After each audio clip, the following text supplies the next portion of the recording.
آلو بخارا، خشک آلو بخارا، یہ موٹاپے کا زبردست علاج ہے۔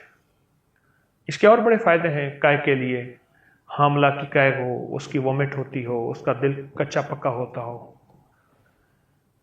لیکن موٹاپے کے لیے بڑی زبردست چیز ہے۔ دن میں چند آلو بخارے ٹافی کی طرح چوسے، چند آلو بخارے ٹافی کی طرح چوسے۔ آپ حیران ہوں گے کہ چند آلو بخارے آپ ٹافی کی طرح چوسیں گے، دن میں چند بار، یعنی منہ میں آلو بخارا لیا، ہلکا ہلکا چوستے رہے، پھر گھنٹے دو کے بعد اور آلو بخارا دن میں 5-6 بار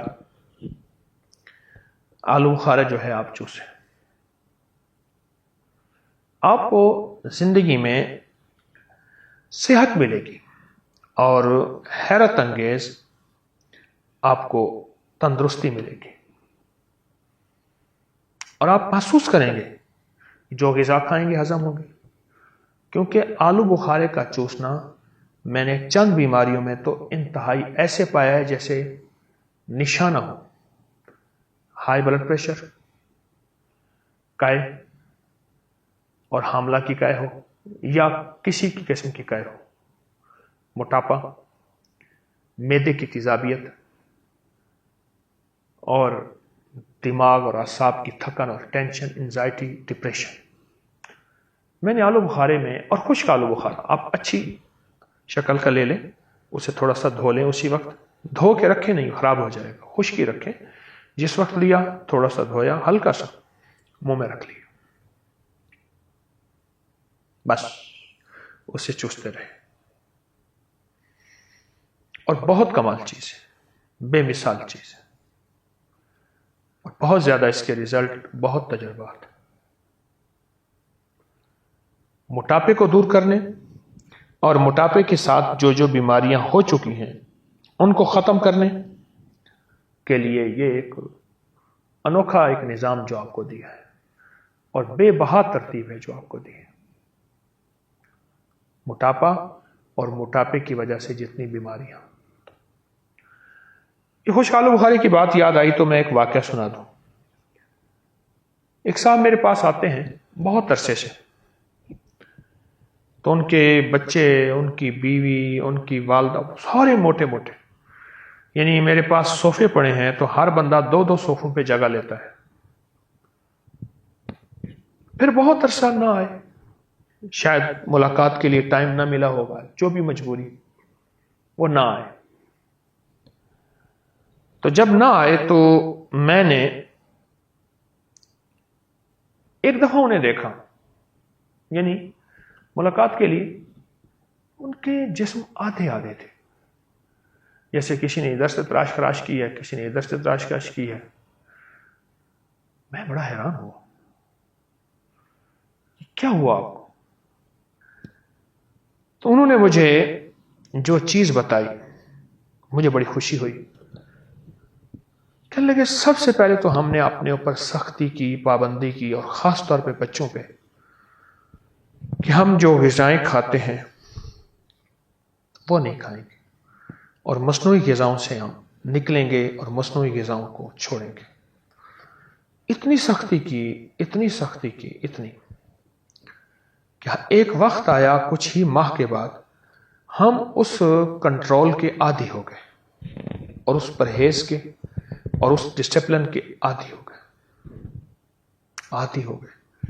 یہ بات میری سمجھ نہیں پڑے گی، میں عادی ہو کے کہہ رہا ہوں، کیونکہ ہم اپنے منہ کو جو ذائقے لگا چکے ہیں وہ ذائقے ایسے ہیں کہ جو نہیں ہونے چاہیے تھے، ایسے ذائقے لگا چکے ہیں۔ اب ان ذائقوں کو ہمیں چھڑوانا ہوگا، ان ذائقوں کو ختم کرنا ہوگا۔ تو کہنے لگے کہ اس کے بعد ہمیں کسی نے بتایا کہ آلو بخارا چوسے، تو ہم میں سے کوئی بندہ دن میں 6 دانے، کوئی 8 دانے، کوئی 5 دانے بس منہ میں رکھ کے چوستا تھا۔ یہ چوستے رہے اور باقاعدگی سے چوستے رہے، اور چوسنے میں جلدی نہیں کرنی، چوسنے میں جلدی نہیں کرنی کہ بھائی اب اس کو ختم ہی کرنا ہے، نہیں، بس یہاں رکھ لیں، ہلکا ہلکا چوستے رہیں چوستے رہیں چوستے رہیں، اس کا ہلکا ہلکا لعاب اندر جاتا رہے۔ بس یہ 2 ٹوٹکے، کہنے لگے ہم نے چند ماہ استعمال کیا، اور چند ماہ کے استعمال میں ہم صحت مند ہو گئے۔ میں حیران ہوں، یقین جانیے کہ وہ ان میں سے ہر بندہ جو ہے وہ، ہاں مجھے ان کی طرف سے بات یاد آئی، کہنے لگے ہم نے اپنے کموڈ جو ہیں وہ اسپیشل بنوائے ہوئے ہیں، یہ عام کموڈ ہمارے نہیں ہوتے ہیں، کیونکہ وہ جسم کا حصہ ہی بہت بڑا ان کا موٹاپا ہے، لیکن ہم اسپیشل کموڈ بنوائے ہیں آرڈر پہ، اور ہمیں یہاں کوئی جوتے ہمارے ساتھ نہیں دیتے، ہم اپنے جوتے خود بنواتے ہیں، ہمیں دنیا کی کوئی چیز نہیں آتی۔ وہ کہا ایک دفعہ ہم عمرے پہ گئے، جہازوں کی سیٹوں پہ ہم پھنس گئے، پسینہ پسینہ ہو گئے، بے ہوش ہونے کے قریب ہو گئے، سیٹیں تو وہی ہیں اور کہاں سے آئیں؟ کہا کہ اب ہماری زندگی میں سکون آیا ہے، چین آیا ہے، اب ہم نے ارادہ کیا ہے کہ موٹاپے کی حالت میں عمرہ کیا تھا، تو اب صحت کی حالت میں بھی عمرہ کریں گے، صحت کی حالت میں بھی عمرہ کریں گے۔ میرا مشورہ یہی ہے کہ آلو بخارا خشک چوستے رہیں، یہ بہت کمال چیز ہے۔ مختصر سرسری ملاقات ہوئی، لیکن اس کا نفع اور فائدہ بتانا چاہوں گا۔ وہ یہ ہوا کہ میں نے ان سے کہا تھا کہ 129 دن سورۃ کوثر پڑھنی ہے صبح شام، زمان اور مکان کی قید کے ساتھ، ایک ہی جگہ ہو اور ایک ہی وقت ہو، اور اگر مجبوراً کوئی مجبوری ہو جائے تو جگہ اور وقت بدل سکتے ہیں، لیکن عمل نہ چھوڑیں۔ 129 بار سورۃ کوثر، 15 منٹ لگتے ہیں، آپ خود کہتے ہیں، ڈوب کے توجہ کے ساتھ، دھیان کے ساتھ، ڈوب کے، لفظ میں ڈوب کے کہہ رہا ہوں، توجہ کے ساتھ، دھیان کے ساتھ، 129 بار سورۃ کوثر، 129 دن، بس آپ پڑھیں۔ جب 129 دن مکمل ہو جائے نا، تو اس دن کوئی میٹھی چیز تقسیم کریں حسب توفیق، اور پھر اگلے 129 دن شروع کریں، اگلا 129 دن، یہ پہلا نصاب ہے، اب اگلا نصاب شروع کریں۔ میں نے ان سے عرض کیا کہ 7 یا 11 نصاب کر لیں، پھر زندگی کے شکوے ختم ہو جائیں گے۔ 7 یا 11 نصاب، 129 دن اہتمام کے ساتھ، جگہ اور وقت کی پابندیوں، مجبوراً اگر کوئی مجبوری ہے تو بدل سکتے ہیں، 129 دن، اور جب 129 دن ختم ہو تو اس کی مٹھائی تقسیم کریں اور شیرینی تقسیم کریں حسب توفیق، اور اگلے 129 دن شروع کریں، اگلے 129 دن شروع کریں، اگلے 129 دن، پھر جب وہ ختم ہو پھر شیرینی تقسیم کریں، اور اس کے بعد پھر اس سے اگلے 129 دن شروع کریں۔ اس طرح یہ ہر 129 دن ایک نصاب ہوا، اس طرح 7 یا 11 نصاب، 7 یا 11 نصاب آپ کر لیں۔ اس نے 7 یا 11 نصاب کیے، میں نے اس کے 7 اور 11 نصابوں میں اتنے نتائج پائے، اتنے نتائج پائے۔ وہ اس وقت کھڑا تھا اور سامنے احد پہاڑ تھا، میرا اندازہ کہہ رہا تھا کہ اب اس کے پاس اتنی بڑی کیمیا ہے کہ احد پہاڑ کے پتھر کو جا کے ہاتھ لگائے تو سونا بن جائے گا۔ جب مجھ سے باتیں کر رہا تھا تو سامنے احد پہاڑ تھا۔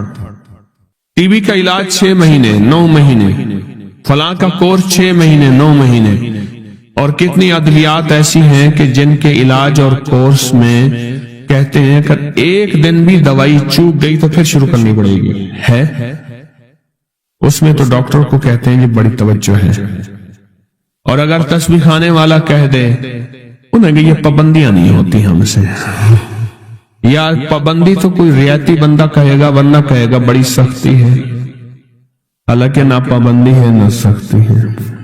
چاہتے ہیں آج جادو، بندشیں، حالات، مشکلیں، پریشانیاں، ناکامیاں سورج ڈوبنے سے پہلے حل ہو جائیں، تو دنیا میں جس کونے میں بیٹھے ہیں یا آپ تسبیح خانے میں، مستورات بھی ہیں، مرد بھی ہیں، اگر آپ چاہتے ہیں تو ماشاءاللہ ہوائیں ہیں، پنکھے ہیں، ایگزاسٹ ہیں، موسم اپنی سختیاں اور تلخیاں دکھا رہا ہے، یہ قدرت کا نظام چلتا رہے گا، لیکن تسبیح خانے نے آپ کی راحت اور سکون دینے کی کوشش کی ہے، پر کوشش پوری کر نہیں سکے، دعویٰ نہیں کہ آپ کو راحت دیں، آپ کا احترام ہو۔ میں خود سارا دن پھرتا رہتا ہوں، مجھے اس بات کا احساس ہے کہ راستے میں چلتے لوگ کہتے ہیں مجھ سے ہمیں ہاتھ ملا، ہم سے گلے مل، میری بات سن لے، میں ان سے معذوری اور مجبوری کا درخواست کرتا ہوں، یہ ساری آپ کی خدمتوں کے لیے تو بھاگ دوڑ کر رہا ہوں، ورنہ پیر تو بیٹھے ہوتے ہیں، لوگ ان کے پاؤں دبا رہے ہوتے ہیں، ایئر کنڈیشن لگے ہوئے ہوتے ہیں،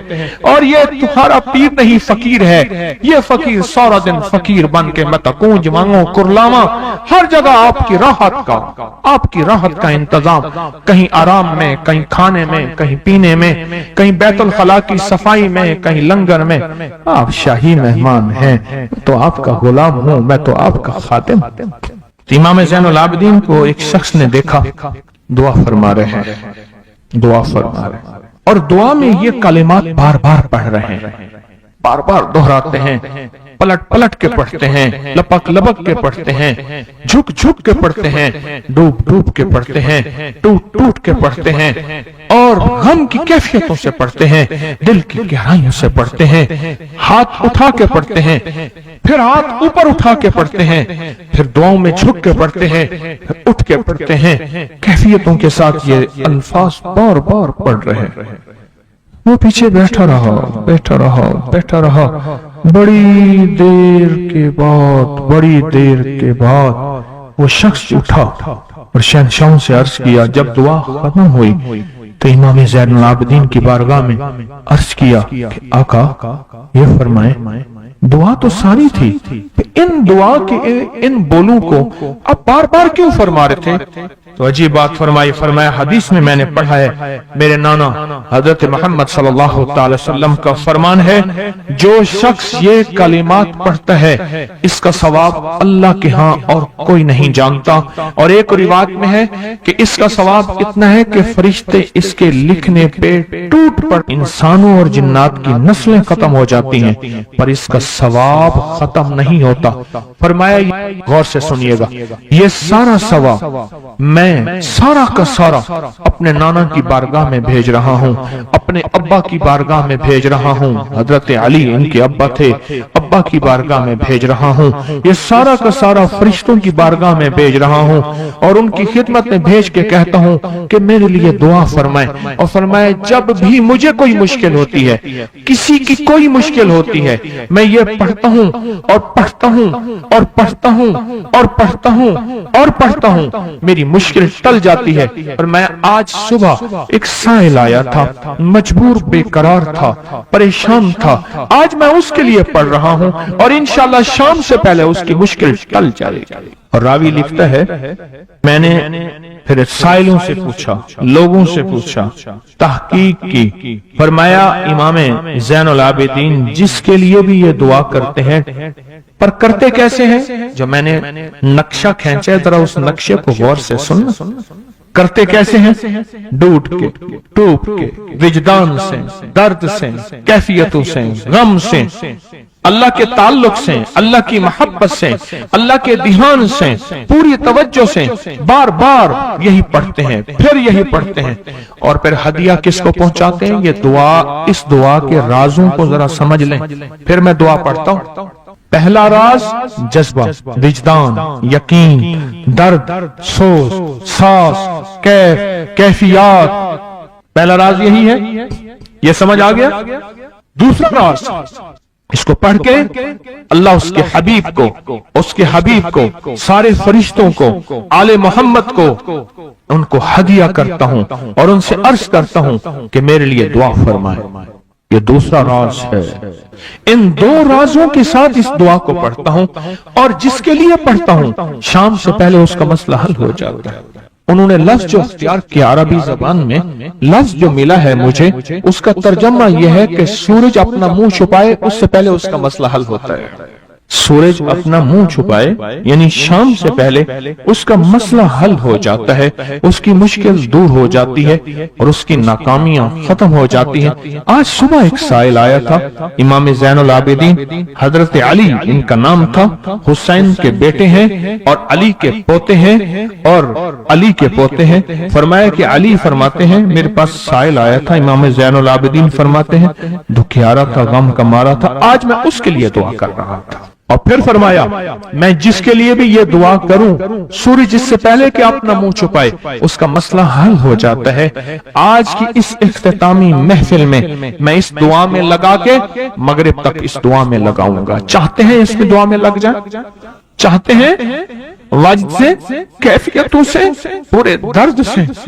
میں الفاظ پڑھنے لگا ہوں، میرے ساتھ پڑھیں گے. ان الفاظ کو ہم 3 بار پڑھیں گے اور اس میں ایک چیز بتاؤں، آل رسول کی نسبتیں ہوں اور ایک سچا جذبہ لے کر آئیں اور پھر یہاں سے خالی جائیں، جھولیاں بھر کے نہ جائیں، کانٹوں بھری جھولی لائیں اور پھول بھر کے نہ لے جائیں، جھولیوں میں کنکر لائیں اور موتی لے کر نہ جائیں. بات نہ بنی پھر مزہ نہ آیا. تو پہلے میرے ساتھ پڑھ لیں، میں پڑھاتا ہوں. اس سے پہلے محمد آل محمد پہ ہم درود بھیجیں گے اور پڑھیں، اور جن کو نہیں آتا وہ بھی سیکھ جائیں گے اگر توجہ سے میرے ساتھ پڑھیں گے. تو آئیں امام زین العابدین کا تحفہ اور جن سے پیران پیر شیخ عبد القادر جیلانی رحمت اللہ علیہ نے لیا اور جن سے پھر 1.25 لاکھ اولیاء اور بزرگوں ہستیوں نے لیا، وہ پڑھتے ہیں. پڑھیں میرے ساتھ. یا رب لک الحمد کما ینبغی بے جلال وجہک وعظیم سلطانک، یا رب لک الحمد کما ینبغی بے جلال وجہک وعظیم سلطانک، یا رب لک الحمد کما ینبغی بے جلال وجہک وعظیم سلطانک. چاہتے ہیں آج سورج ڈوبنے سے پہلے فیصلے؟ چاہتے ہیں سورج اپنا منہ چھپانے سے پہلے آپ کے حق میں فیصلے؟ چاہتے ہیں آج جادو، بندشیں، حالات، مشکلیں، پریشانیاں، ناکامیاں سورج ڈوبنے سے پہلے حل ہو جائیں؟ تو دنیا میں جس کونے میں بیٹھے ہیں یا آپ تسبیح خانے میں، مستورات بھی ہیں، مرد بھی ہیں، اگر آپ چاہتے ہیں تو پھر آج اس بول کو مغرب سے پہلے اور مغرب کے بعد تک بھی اس بول کو پڑھنا ہے. پر پڑھنا 2 شرطوں کے ساتھ ہے، ایک جذبے اور وجدان کے ساتھ، اور دوسرا پڑھ کے ان ہستیوں کو ہدیہ کرتے جائے اور اپنی جذبوں اور اپنی پریشانیوں اور اپنی مشکلوں کو، ناکامیوں کا تصور کرتے جائیں. پڑھیں یا رب لک الحمد. میں کراچی میں جاتا ہوں کبھی کبھار، وہاں ایک صاحب ہیں، محبت سے بلاتے ہیں، بہت زیادہ بلانے والے ہیں، ان کے ہاں چلا جاتا ہوں. میں نے دیکھا تو ان کا بھائی جو ہے ایسے چل رہا تھا تو ہاتھ میں تسبیح تھی، بات تھوڑی کرتا تھا، تسبیح زیادہ پڑھتا تھا. اس کا دبئی میں بہت بڑا کاروبار، جسے کہنا چاہیے بہت بڑا کاروبار دبئی میں. چلنے کا گاڑی میں جا رہا تھا، کچھ لوگ آئے، گاڑی کا دروازہ کھولا، بیٹھے، مجھے لے گئے. پھر میرے گھر والوں کو مہینوں پتہ نہ چلا، اور اس کے بعد بڑی اذیتوں کے بعد میں چھوٹا. اب وہاں بیٹھ کے پھر اللہ ہی تھا تنہائی میں، اور تو کوئی تھا ہی نہیں. کہا کہ وہ اللہ سے ذکر کرنے اور باتیں کرنے کی ایسی کوئی مجھے عادت سی پڑ گئی ہے. اب لوگ مجھے کہتے ہیں کہ آپ جیل کی اذیتوں کی وجہ سے خاموش ہو گئے ہیں. میں لوگوں کو لاکھ کہتا ہوں، نہیں، وہ مانتے نہیں. جیسے نا بندہ کوئی غم کی وجہ سے بعض اوقات اپنا چپ ہو جاتا ہے. وہ کیوں کہتے ہیں؟ اسے چپ لگ گئی ہے، خاموش ہو گیا ہے.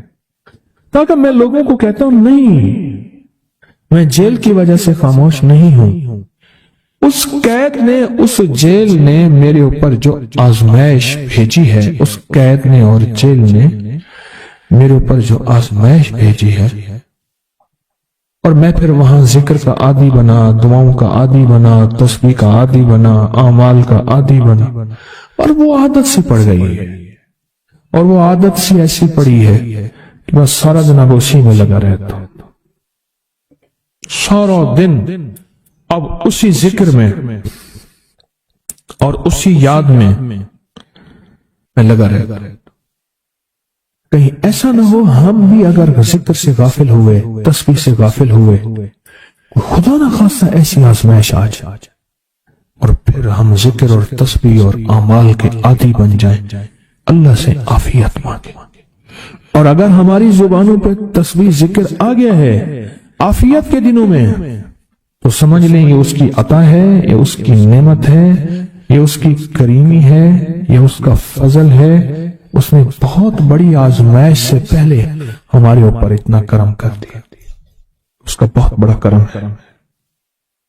اس لیے اللہ جل شانہ کے حبیب کملی والے نے آزمائشوں سے پناہ مانگی ہے، اللہم انی اعوذ بک من جہد البلاء، آزمائش، کوئی بلا آ جائے، ودرک شقاء، شقاوت میں میرا نام آئے، بدبختی میں، یہ بھی آزمائش ہے، وسوء القضاء، میرے لیے ایسے فیصلے ہونا شروع ہو جائیں جو مجھے برباد کر دیں، ایک کے بعد دوسرا میرے حق میں فیصلہ، میرے خلاف فیصلے سارے، وشماتت الاعداء، اور ایسا وقت میرے آزمائش نہ آئے تو دشمن تالیاں بجائے، دشمن ہنسے اور میرا مذاق اڑائے۔ اس لیے میرے آقا نے، میرے حضور نے آزمائشوں سے پناہ مانگی ہے، عافیت مانگی ہے۔ اللہم انی اعوذ بک من زوال نعمتک، اللہ نعمت دی پھر اس کا زوال آ گیا، وتحول عافیت، عافیت دی وہ تم نے چھین لی، اللہم انی اعوذ بک من زوال نعمتک وتحول عافیتک وفجاءت نقمتک وجمیع سخطک، اے اللہ کو میرے اوپر ایسے حملے ہوں اور سختیاں میرے اوپر شروع ہوں، مولا میں اس سے پناہ مانگتا ہوں۔ میں مانگتا کیا ہوں؟ ربنا آتنا فی الدنیا حسنۃ، اس سے دنیا کا بہترین پیکج مانگتا ہوں، وفی الآخرۃ حسنۃ، تو سے آخرت کا بہترین پیکج، شاندار، لاجواب، بہترین۔ ہاں، آزمائشیں، مصیبتیں، تکلیفیں، حوادث، حادثات، ناکامیاں، بیماریاں، پریشانیاں میں نہیں مانگتا مولا، اللہم انی اعوذ بک من الہم والحزن، ہم کہتے ہیں ٹینشن کو، انزائٹی کو، اسٹریس کو، ڈپریشن کو، اندر غم ہے باہر پتہ ہی نہیں، اس کو ہم کہتے ہیں، اور حزن کہتے ہیں جس پہ ہائے ہائے ہو۔ اے اللہ میں تجھ سے اندر کا دکھ جو مجھے دیمک کی طرح کھائے، اور باہر کا دکھ جو مجھے تڑپائے، اندر کا دکھ کھائے اور باہر کا دکھ تڑپائے، اے اللہ میں اس سے پناہ مانگتا ہوں۔ ہم والحزن، عجز والکسل، ایسا کہ میں عاجز ہو جاؤں یا میرے پر سستی غالب ہو جائے۔ کتنے لوگ ایسے ہیں ان کے اوپر سستی غالب ہے، بہت بڑی مصیبت ہے زندگی کی۔ میرے آقا کملی والے نے اس سے پناہ مانگی، اللہ کے حبیب میرے آقا نے آزمائشوں سے پناہ مانگی، اللہم انی اعوذ بک من الفقر والکفر، اے میرا مولا مجھے کفر سے اور فقر سے بچا۔ فقر ایسا، غربت ایسی آئے کہ میرے ذہن میں ہر وقت لوگوں کی جیب پہ نظر، ہر وقت لوگوں کی جیبوں پہ نظر ہو۔ یہ دو وقت میں ہوتا ہے، ذہن نشین رکھیے گا۔ اس فقیر کا تجربہ ہے، ایک جب طمع بڑھ جاتا ہے، لالچ بڑھ جاتی ہے، اس وقت لوگوں کی جیبوں پہ نظر ہوتی ہے۔ جب فقر بڑھ جاتا ہے، غربت اور تنگ دستی اور فقیری بڑھ جاتی ہے، پھر لوگوں کی جیبوں پہ نظر اس کی ہوتی ہے اور اللہ کے خزانوں پہ نظر نہیں ہوتی یا کم ہوتی۔ اے میرے مولا مجھے فقر سے بچا اور کفر سے بچا، کہ ایسا وقت نہ آئے میں اپنا دین بیچ بیٹھوں، اپنا ایمان بیچ بیٹھوں۔ ہمارے ایک مخلص تھے عبد الوحید سلیمانی صاحب رحمۃ اللہ علیہ، کہنے لگے انارکلی میں میرا ایک دوست تھا، تو میں اس دوست کے ساتھ زندگی گزری، پنجاب یونیورسٹی میں اکٹھے پڑھتے تھے. تو پھر پتا چلا کہ وہ بہت مالدار ہو گیا. اسلام آباد کے ایک بہت بڑے سیکٹر میں گیا تو اس کا گھر دیکھا، گاڑیاں، بڑا گھر، اور یہاں اس کے پاس ایک پرانی سی پتلون ہوتی تھی اور غربت ہوتی تھی اور انارکلی کے کسی اوپر چبارے کے کسی کمرہ لیا ہوا تھا. تو میں نے اس کا نام لے کے پوچھا یہ کیا؟ اس نے ایسے سینے پہ ہاتھ رکھ کے کہا بس یہی بیچا ہے، اب باقی سب ٹھیک ہے. سینے پہ ایمان بیچا ہے، سب کچھ مل گیا. اللہ میرے پر وہ وقت نہ لا جب میرے پر فقر غالب آ جائے یا کفر آ جائے. میری آقا کملی والے نے آزمائشوں سے پناہ مانگی، اور آپ حضرات کتنے خوش قسمت ہیں. اس کی شان کریمی اللہ نے آزمائشوں سے بچائے، اور انشاءاللہ ان نام کی برکتوں سے، ان دعاؤں کی برکتوں سے، ان تسبیحوں کی برکتوں سے، اس اللہ کے نام لینے کی برکت سے انشاءاللہ اللہ اور آزمائشوں سے بچائے گا. اللہ نے بغیر آزمائشوں کے ہمیں اپنا نام دے دیا، اپنے نام کی تسبیح دے دی، اپنا ذکر دے دیا، اپنی یادیں دے دی. کسی جگہ منہ سے اللہ نکل جاتا ہے، کہیں رحمان نکل جاتا ہے، کہیں بسم اللہ نکل جاتا ہے. ابو عبداللہ مغربی فرماتے ہیں میں نے رسول اللہ صلی اللہ علیہ وسلم کو خواب میں دیکھا. عرض کیا مجھے اللہ سے ایک حاجت ہے، کس وسیلے سے دعا مانگوں؟ عرض کیا مجھے اللہ سے ایک حاجت ہے، کس وسیلے سے دعا مانگوں؟ کوئی عمل بتا دیں، کوئی وسیلہ بتا دیں آقا. میں نے حضور سے خواب میں سوال کیا. آپ نے ارشاد فرمایا جس کو بھی اللہ سے کوئی حاجت ہو اسے چاہیے وہ سجدے کرے، یعنی 2 رکعت ادا کرے اور سجدے کی ہر رکعت میں 40 مرتبہ آیت کریمہ پڑھے، جو میں عمل میں بتایا کرتا ہوں. لا الہ الا انت سبحانک انی کنت من الظالمین.